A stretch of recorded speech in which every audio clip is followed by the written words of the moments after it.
बाबा Ambedkar, doctor बाबा Ambedkar, doctor बाबा अम्बेडकर, स्वामी अच्युतानंद, स्वामी अच्युतानंद।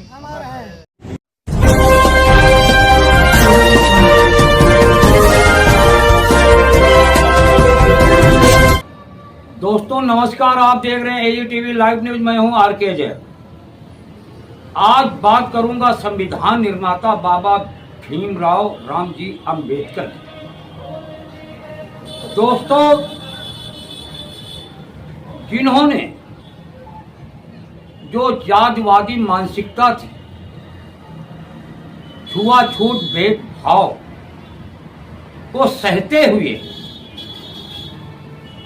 पूरे विश्व से सराहनीय काम किया। पूरा विश्व उनकी सराहना करता है। और जो है उन्होंने संविधान सभा का सभापति रहे, मैं कहूं हेड रहे। दोस्तों, डॉक्टर भीमराव अंबेडकर रामजी अंबेडकर। दोस्तों, चर्चा उनकी मैं करने जा रहा हूं आज। दोस्तों, जो जैसे बताया जा रहा है, डॉक्टर भीमराव रामजी अंबेडकर के गुरु अच्युतानंद थे। दोस्तों, उन्होंने भी अनेक परेशानियों का सामना किया। जो जातिवाद था, हिंदू धर्म में जो कुरीतियां थी, भेदभाव पैदा करना, छुआछूत जैसे अन्य घृणित कार्य, उससे वो परेशान हो गए थे। दोस्तों, अच्युतानंद जी की कल जो है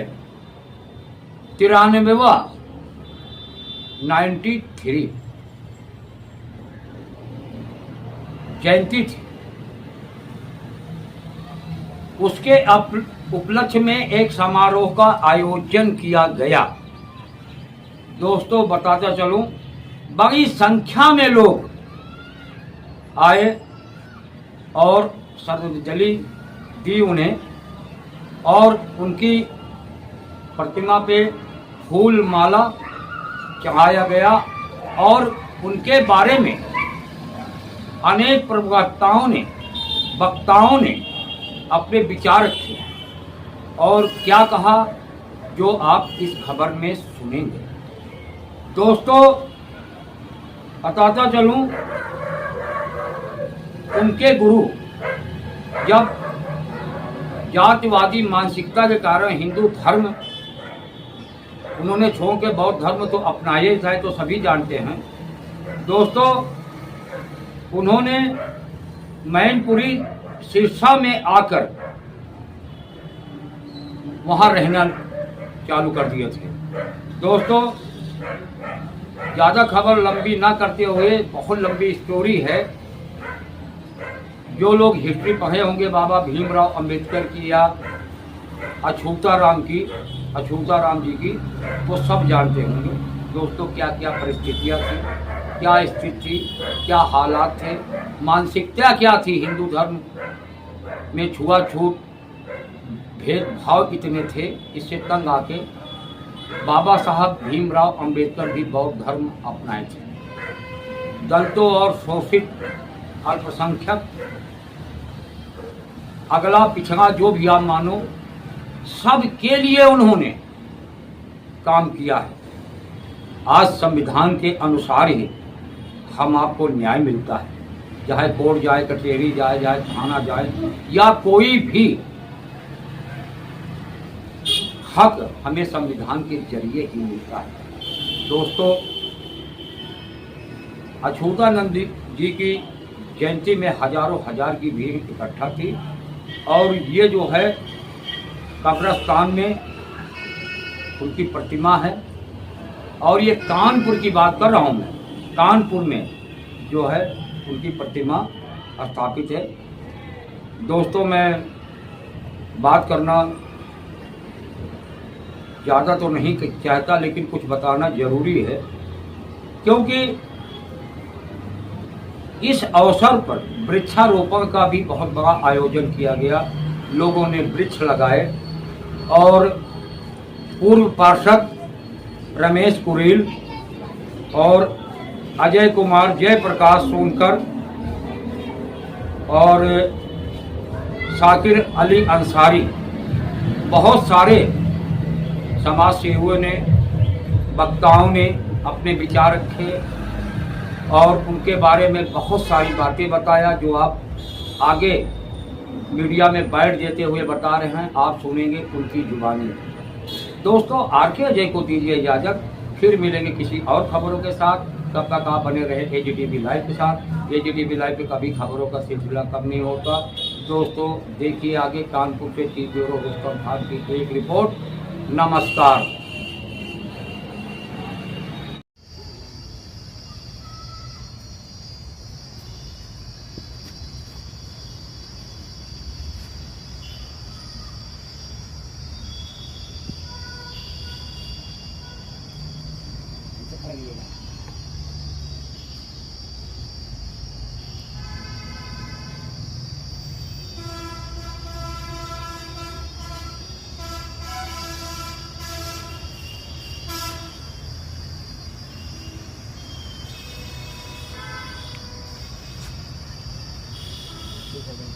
डॉक्टर बाबा अम्बेडकर अमर है। डॉक्टर बाबा अम्बेडकर अमर है। डॉक्टर बाबा अम्बेडकर अमर है। स्वामी अच्युतानंद, स्वामी अच्युतानंद। अमर है। क्या प्रोग्राम किया आप लोगों ने, क्या था मामला और अशोक की जीविका बताइए। आज प्रथम दलितोद्धारक, समाज सुधारक, शैक्षणिक, राजनीतिक, आर्थिक चेतना के अग्रदूत श्री 108 स्वामी अच्युतानंद जी की परिनिर्वाण दिवस आज 93 वर्ष हो गए हैं इस कानपुर की धरती पर, जहां आज आप देख रहे हैं ईदगाह कॉलोनी के अंदर पानी की टंकी है। ये गिरधारी भगत का चमड़े का गोदाम हुआ करता था। कानपुर के अंदर 1925 में स्वामी अच्युतानंद जी ने अपना स्थायी निवास बनाया और 8 वर्षों तक रह करके कानपुर से ही अखंड भारत में ढाका से लेके काबुल तक उन्होंने तो जो है यात्राएं की हैं, सभाएं की हैं। कन्याकुमारी से लेके कश्मीर तक, आसाम से लेके गुजरात तक उन्होंने जो है 28 राष्ट्रीय सम्मेलन किए, 295 उन्होंने प्रांतीय सम्मेलन किए और 500 के लगभग उन्होंने जो है जिले के हिसाब से उन्होंने सम्मेलन किए, समाज को जगाने का कार्यक्रम किया। यही एक कारण था कि स्वामी अच्युतानंद जी अपने जीवन के 14 वर्ष की उम्र में घर को उन्होंने छोड़ दिया था और उसी के बाद 10 वर्षों तक उन्होंने देशाटन किया। 10 वर्ष के बाद आज समाज के साथ में उन्होंने साथ काम किया। आज समाज के बाद में जब उन्होंने एक विद्यालय का, पनवारी आगरा में एक विद्यालय का उद्घाटन करने के लिए गए तो उन्होंने देखा कि दलित समाज के बच्चों को ज़मीन पर बैठाया जा रहा है और जो सवर्ण बच्चे हैं उनको टाटपट्टी पर बैठाया जा रहा है। तो उन्होंने देखा कि आज समाज में भी यहाँ भेदभाव की व्यवस्था, उन्होंने प्रण किया और प्रण करने के बाद तब उन्होंने जो है अछूत सभा की स्थापना की। उसके बाद अछूत सभा के बाद फिर उन्होंने लोग उनको उतावला देने लगे, अछूत अछूत स्वामी, ये जो है जातिवाचक सूचक पर सीधे प्रहार करता है। तो स्वामी अच्युतानंद जी ने अपना आज हिंदू जो है अछूत अखिल भारतीय आज हिंदू महासभा, क्यों हिंदू महासभा की स्थापना 16 में हुई थी और स्वामी अच्युतानंद जी ने 1922 में आज हिंदू महासभा की स्थापना की। 1922 के बाद आज आपको बताना चाहता हूँ कि RSS की स्थापना जो हुई है वो हिंदुओं को एकत्रित करने के लिए नहीं, वो मुसलमानों के खिलाफ नहीं, वो उस समय जो अछूत समाज के लोग थे उनको जो है तोड़ने के लिए, उनको प्रताड़ित करने के लिए वो उन लोगों ने जो है उस संगठन को RSS की स्थापना 1925 में की और स्वामी अच्युतानंद जी ने 1922 में अखिल भारतीय अछूत महासभा की स्थापना करके कानपुर को स्थायी निवास बनाया। यहाँ पर उन्होंने प्रेस भी लगाया, पत्र भी निकाले, गीतकार भी थे, कवि भी थे, साहित्यकार भी थे और 8 वर्षों तक रह करके कानपुर में देश का भ्रमण करते हुए उन्होंने समाज की सेवा की। 1922 में डॉक्टर बाबा साहब अम्बेडकर की और स्वामी अच्युतानंद जी की दिल्ली में, बम्बई में मुलाकात होती है अछूत आदि हिंदू महासभा के सम्मेलन में। 1928 में जब साइमन कमीशन आता है, बॉम्बे में डॉक्टर बाबा साहब अम्बेडकर ज्ञापन देते हैं, कानपुर और लखनऊ में स्वामी अच्युतानंद जी जो है साइमन कमीशन को ज्ञापन देते हैं। 17 सूत्री मांग पत्र देकर उनको ज्ञापन देते हैं और सब समाज के जो उस समय की दशा थी उसको सुधारने के लिए अंग्रेजों के सामने अपनी बात रखते हैं। उसी का कारण था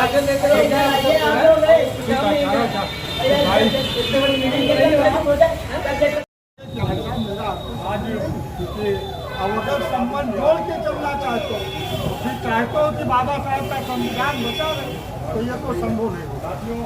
मैं आप कहिए कि मैं संवैधानिक आदमी हूँ, बाबा साहब के संविधान मानता हूँ, आपके ना मनु को मानूंगा, ना आपके गीता को मानूंगा, ना आपके रामायण को मानूंगा। जो मेरे महापुरुषों ने किताब दिया मैं उसको मानूंगा। तमाम यहाँ पर संतों का, इन महापुरुषों का यही उद्देश्य था कि आप आडम्बर से पहले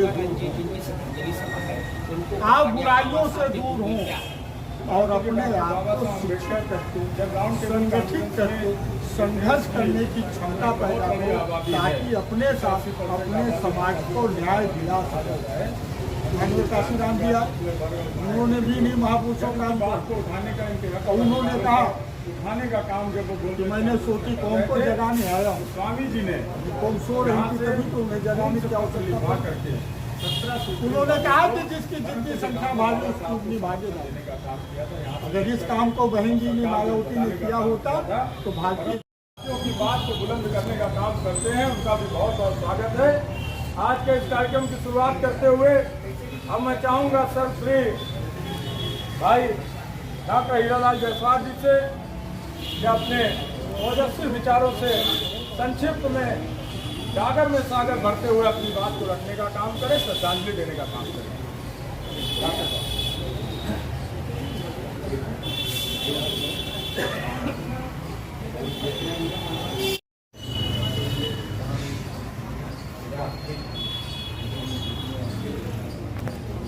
आज के कार्यक्रम में सभी आरएसएस तो 1900 जो है आज़ादी के बाद जो है बैंड लगी थी तो उसके बाद खोल भी दिया गया है, लेकिन आज की जो दशा है उस दशा को देखते हुए उस संगठन को भी बैन होना चाहिए। आप कुछ बताएंगे? राजनीतिक सभा है, वो उसी सभा में मैं आया हुआ हूँ। मैं कहना चाहूँगा कि जो अच्युतानंद जी महाराज जी की जीवन था वो सदैव जो शोषित पीड़ित थे उनके उत्थान के लिए अभी लोग को दिए नहीं क्या?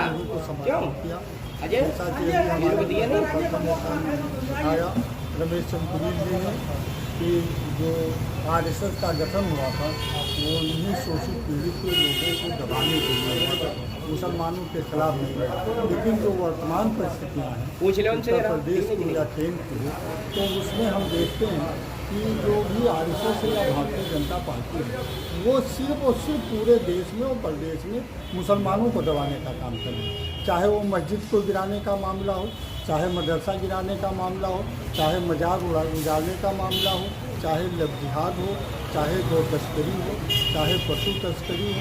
इन तमाम चीज़ों पर जब हम नज़र डालते हैं तो ऐसा लगता है कि सरकार का गठन सिर्फ मुसलमानों को दबाने और उनको उत्पीड़न करने के लिए बना है। इसी कड़ी में जैसे आजम खान है, इरफान सोलंकी है, याकूब कुरैशी है, वहाँ इस्लाम अंसारी साहब के बेटे हैं जो है बरेली में, यहाँ अतीक अहमद अशरफ की हत्या जो है पुलिस के कस्टडी में हो जाती, तो बदलापुर के रिजवान साहब, तो लगता है पूरे प्रदेश भर में ये जो सरकार चल रही है वो संविधान के हिसाब से ना चल करके मनमानी और तानाशाही के हिसाब से चल रही है। और पुलिस को ये पूरी छूट दे दी गई है कि आप जैसे चाहो वैसे मुसलमानों को दबा करके और उनके खिलाफ मुकदमा कायम करके चाहिए। जैसे धर्मांतरण का मामला है, ईसाई और मुसलमान ही धर्मांतरण, जबकि सरकार में चपरासी से लेकर chief minister, prime minister, home guard से लेकर डीजीपी तक सब हिंदू बैठे, सनातन धर्मी बैठे, उसके बावजूद लगातार ईसाइयों को, मुसलमानों को धर्मांतरण का आरोप लगा करके जो जेल भेजा जा रहा, इस पर अंकुश लगना चाहिए। और जो स्वामी जी का बराबरी का व्यवहार था जो संविधान में हमको अधिकार दिया गया वो भारत के नागरिक होने के नाते हम सब लोगों को मिलना चाहिए।